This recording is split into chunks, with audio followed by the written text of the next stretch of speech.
This video is brought to you by BetUs Sportsbook and Casino. Who else could it be but me, your man, Louie Tee? Welcome to Around the NFC East. It's your man, Louie Tee, here on behalf of the NFC East Super Friends. This stream, or video, excuse me, is brought to you by BetUs. So week 2 of the preseason is behind us. We're going to recap that real quick and then go forward to week 3. Not really much to talk about for week 3 of the preseason. However, as preseason's winding down and you're really starting to turn your attention to your week 1 opponent. However, let's talk about week 2 of the preseason quickly, go through the entire division, and then talk about what's next. So week 2 featured each team, obviously, taking the field in the preseason. Some putting their starters on the field, others not so much. Cowboys continue to pass on the preseason as a whole. That's what they do. That's been their way of operating since Mike McCarthy has taken over the team. So they played the Raiders. Nothing to see there. Trey Lance was the main attraction. Really don't care. Move on. On to the Eagles. Same deal. They're going to pass on the preseason. Normally, I was a little surprised, though, because normally they trot out Jalen Hurts for one preseason game, for one drive. He usually goes 6 of 6, straight down the field, scores a touchdown, and then he's done. You don't see him the rest of the preseason. I thought this would be the game that they would do that. They didn't against the Patriots.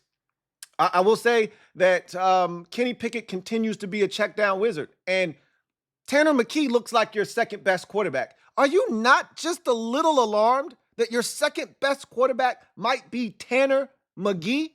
Like, if anything happens to Jalen Hurts, you're screwed. I hope you understand this. Keep him healthy and upright at all times, right? And then lastly, or next, they're the Giants.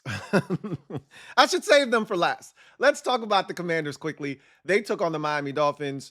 Jaden Daniels, which is what it's really all about, took the field for the second time this preseason and looked really good. Went 10 of 12 in the ball game for 78 yards, if I'm not mistaken. Was very, very efficient. Was great in getting in and out of the huddle. Was great with his timing, getting the football to his receivers, moving the football down the field. If not for a holding penalty on the second drive, they probably would have scored a touchdown. So he led 2 scoring opportunities. The first into the about the 30-yard line, field goal kicker missed the kick. And then the second drive, same kind of deal, moved it down the field. The holding penalty kind of derailed the drive, and they had to settle for a field goal, and that one went through the uprights. So he used his legs a little bit, 2 carries, 13 yards, had a, call it a 12-yard run, just showcasing the ability to use his legs. And then, again, really, really accurate in the short to intermediate game. Looked really good. And the great momentum that he's building continues. He won't play in the 3rd preseason game. We'll talk about that here in a second. And so a really good preseason for Jaden Daniels. No turnovers. Led them on scoring drives on each of the 3 drives he was out there. They should have scored a field goal on the one drive that they did not get points on. But all 3 of his drives went into opposing teams' territory and had scoring opportunities on the table for the Commanders. So you should be really pleased if you're a Commanders fan, what you've seen from him. The defense was solid, but Tua cut through them like hot butter, going through hot knife like through butter. 6 of 6, including a dime of a throw to River Craycraft for a touchdown. But again, some of the starters weren't out there, but that's no excuse.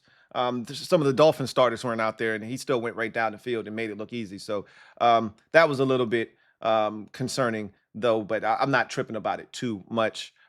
Dolphins won the game 13-6. And then let's get to the best. We saved the best for last, right?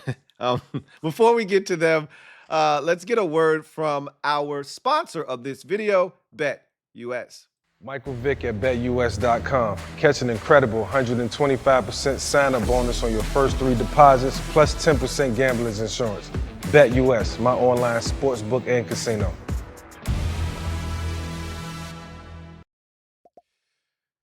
So the Giants took on the Houston Texans in week 2 of the preseason, and boy, was this fun to watch. Daniel Jones, and they were trying to make it a difference between the bearded Daniel Jones, which we're getting now, the more gruffy and rough, rugged, tough Daniel Jones, versus the choir boy, clean shaven, no facial hair, choir boy Daniel Jones, right?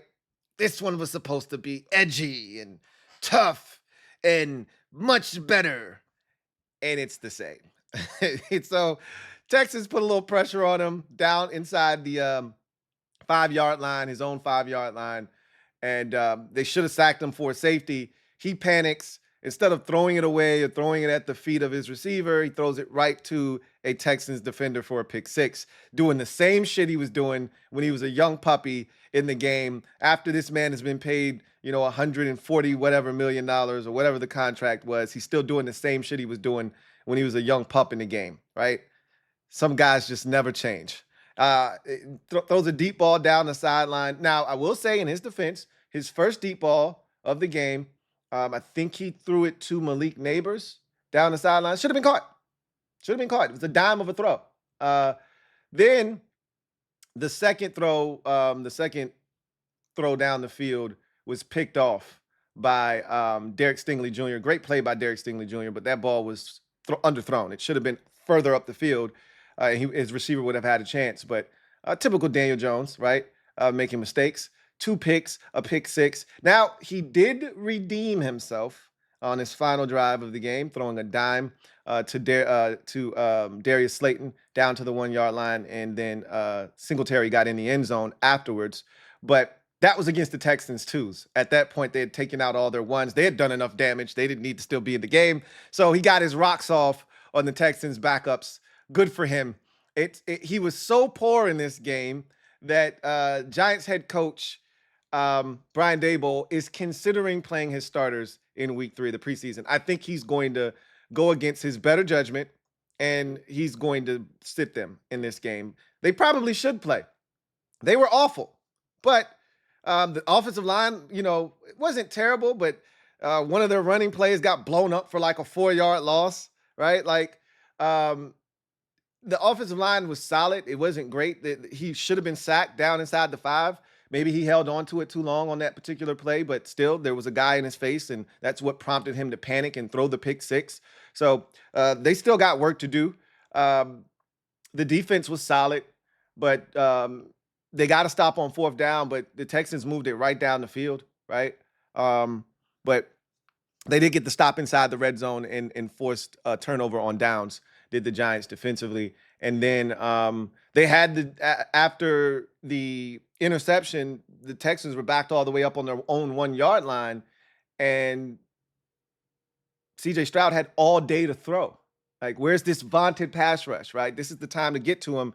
And he stood back there for literally 4 or 5 seconds and then found his tight end, Dalton Schultz, and got them out of trouble. And at that point, all you're looking to do is flip the field position, right?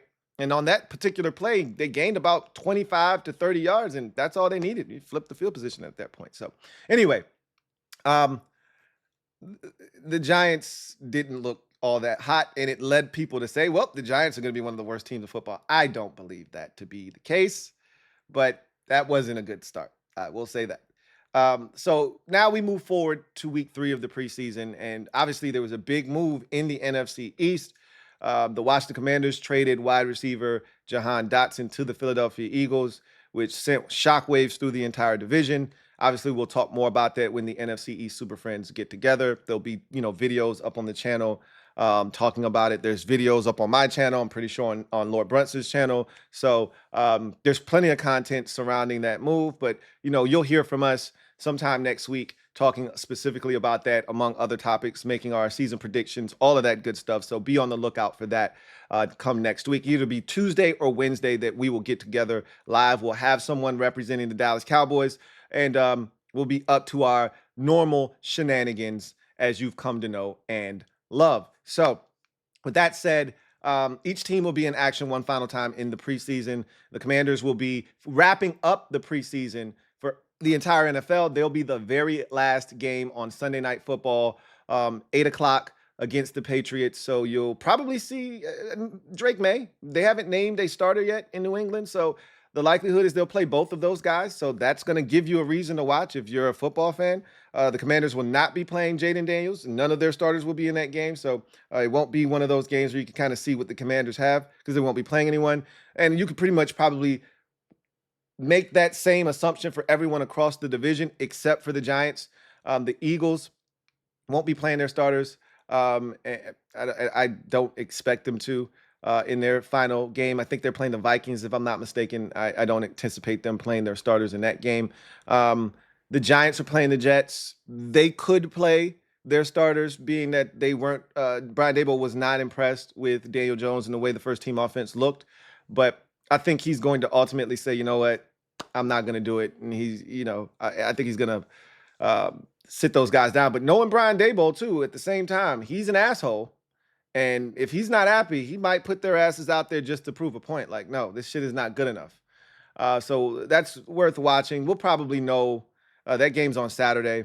We'll probably know by, the end of business today if they're going to play their starters or not. I doubt it. My guess is no.